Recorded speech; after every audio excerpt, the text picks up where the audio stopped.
Three men stumbled upon mermaid flesh, believing eating it would grant eternal life and youthful appearance. One man instantly transformed into a terrifying half-mermaid creature after consuming it, while another immediately collapsed. Only Alan, the youngest, bravely resisted the deadly toxin, not only surviving but gaining an immortal body. No matter what injuries he suffered, his wounds would heal instantly. However, immortality didn't bring Alan the happiness he expected. At first, he lived like an ordinary person, starting a family, and those happy days made him forget about the mermaid incident. But when his beloved wife gradually aged, he still maintained the appearance of a 20-year-old young man. Facing the curse of immortality, Alan felt helpless. His wife suggested he search for mermaids, hoping he might find a way to break the immortal curse. From then on, Alan began his long journey searching for mermaids. For hundreds of years, he found nothing. It wasn't until recently that he heard some scattered clues.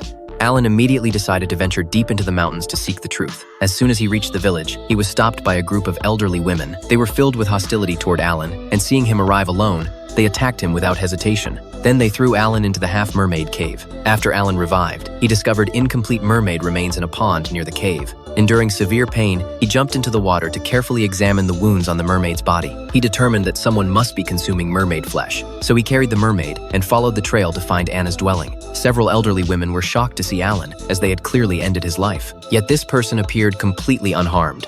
Alan didn't bother to explain, only wanting to know how to break the immortal curse brought by mermaid flesh. Unexpectedly, the old women refused to answer and instead tried to attack him again. Alan was forced to take Anna hostage to threaten the group. To his surprise, when he lifted the blanket to take Anna away, he discovered her legs were tightly bound with iron chains. In desperation, Alan used a knife to tear the blanket into strips, tied Anna to his back, and desperately fled the scene. He never expected these cruel old women would want to harm Anna as well. To avoid pursuit, Alan could only hide with Anna in the cave from before. He broke open the iron chains and bandaged Anna's wounds. Alan's kind gesture filled Anna with deep sadness. She couldn't understand why the grandmother who once loved her dearly would want to harm her. Just then, a monster in the cave suddenly appeared, lunging at them like a wild beast. Alan tried to strike down the monster with his spear, but Anna told him that only the special poison made by the old women could destroy this kind of creature. To save their lives, Alan hurriedly climbed out of the cave with Anna. The monster's appearance reminded Alan of his former companions, whose mutated forms after eating mermaid flesh were identical to the cave monster. Alan was certain this village held the answers he sought. To uncover the truth, he decided to return to the village and question the old women about mermaid secrets. But Anna's legs had been restrained for 10 years, making walking difficult, let alone standing. Alan had no choice but to leave Anna behind and venture into the village alone to find answers. Little did he know the old women had already set a trap waiting for him to walk